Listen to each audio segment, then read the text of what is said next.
Before dawn broke the next day, the imperial envoy arrived. Fifth Princess and Ling Feng receive the imperial edict. Ling Feng and Chon'er hurriedly rose, dressed, and went to the flower hall to receive the decree. By the mandate of heaven, the emperor proclaims, Fifth Princess Li Chan'er has been away from the palace for many days, leaving the Grand Empress Dowager consumed with worry, unable to eat or rest. Now that she has returned, she shall immediately come to the palace to attend upon her grandmother and soothe her sorrows. As for Prince Consort Ling Feng, who vanished abruptly at the frontier some time ago yet reappeared alongside the princess, he stands accused of suspected treason. He is hereby ordered to be taken into custody by the Ministry of War for interrogation. So decreed. Ling Feng and Chon'er exchanged a glance. Urged on by the envoy and the household servants, they knelt to acknowledge the imperial command. This was the very day they had agreed to set off for the frontier to find Xue Mei. They had planned to leave right after rising, yet the decree had arrived just in time, clearly meant to thwart Ling Feng's plan. The emperor had already blamed Ling Feng for Xue Mei's second departure. Upon hearing the previous day that Ling Feng had returned home with the princess, he feared that Ling Feng would head for the frontier once more to seek Xue Mei and stir up further trouble. If left to his own devices, no one knew when Xue Mei would ever come back. So the emperor had Ling Feng imprisoned. As long as Ling Feng was confined in the capital, news would surely reach Xue Mei and draw her back. A woman's heart turns wholly to her child once she has won. The child always comes first. I cannot bring myself to kill her son. The emperor sighed. The truth was, if he could have killed Ling Feng, he would have done so long ago. After hearing the reports, Xue Mei refused to believe Ling Feng was gone.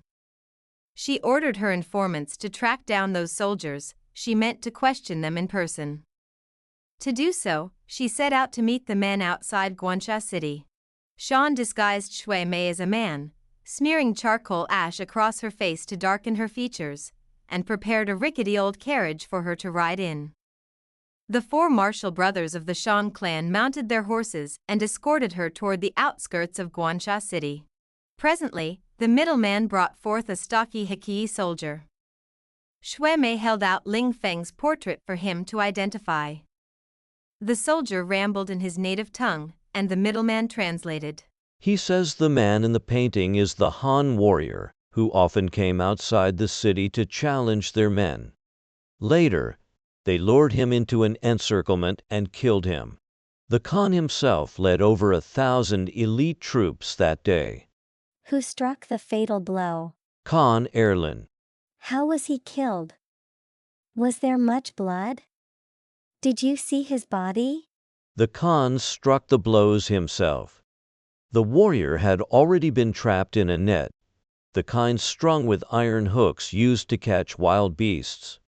Once it tightened, there was no escape. He lay helpless on the ground as the Khan walked over and drove his sword down twice into his body. No one could have survived that. Xue Mei felt as if she were witnessing the scene firsthand, a sharp, piercing grief sweeping through her. She gritted her teeth and pressed on. Is he truly dead? Where is his body? Has anyone seen it? The soldier frowned. Strangely enough, I watched the Khan stab him once, then a second time. But when we looked, the body was gone. The Khan shouted repeatedly, "Where has he gone? Where is he?" We searched everywhere. Some say wild beasts dragged him into the earth. Still, every man present swears he could not have lived. Xue Mei questioned several more soldiers, and their stories all matched. A few claimed to have seen a corpse, but under closer questioning, they all admitted they had not. A flicker of hope rekindled in her heart. Xue Mei's activities outside Guansha City did not go unnoticed. Spies in the Crown Prince's service reported her movements to him. Suspecting her party of being enemy agents, the Crown Prince ordered his men to arrest Shan and his companions. Shan was a renowned figure in the martial arts circles of the capital, but the young Crown Prince did not know him, nor had Shan ever met the prince. Though Xue Mei had seen the crown prince before, 2 years of military service had transformed him entirely. He had grown tall and sturdy, his fair complexion tanned dark by the sun. The once delicate noble youth was now a robust, valiant general. Even his own mother would have struggled to recognize him, let alone Xue Mei. Shan was an old acquaintance of Chang Wei, and if Chang Wei had been there, the group would never have landed in such trouble. Unfortunately, Chang Wei had been dispatched to escort grain supplies. Moreover, as deputy marshal at the frontier, the crown prince forbade his men from addressing him by his royal title. Before their capture, Xue Mei and Shan had agreed on a cover story. If questioned by their own troops, they would claim to be traveling merchants who had come to the frontier to search for missing kin. Their father and son had vanished after a raid by foreign tribes, and so they had come looking. The crown prince personally interrogated the 5 detainees, and all told the same tale. He remained wary, yet with war imminent, he dared not release suspected persons. He ordered them imprisoned temporarily. Days turned into more than 10, and the confinement took a heavy toll on Xue Mei. Locked in a cell full of men, she faced endless hardship. To make matters worse, her monthly cycle arrived, leaving her with no way to hide her condition. Desperate, Shan begged the jailer, explaining that the young man was in fact his sister.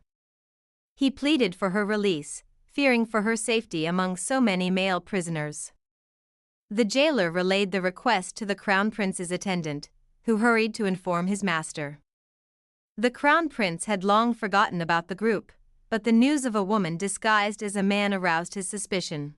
If she is not a spy, why hide her true identity? She kept up the pretense for more than 10 days. She must be hiding something. He ordered the jailer to bring the woman before him. After more than 10 days in the cell, blood had seeped through layer upon layer of Xue Mei's clothes, filling the air with a foul stench. The crown prince caught the smell before she even entered, pinched his nose, and told Xiao Luoning to take her to wash up. Water was scarce at the frontier, but a natural hot spring lay at the northern foothills where the army was camped, the very reason they had chosen the site. Holding his breath, Xiao Luoning led Xue Mei to the spring and handed her a set of the crown prince's old clothes. She found a small bar of soap by the water and scrubbed herself thoroughly, finally feeling clean.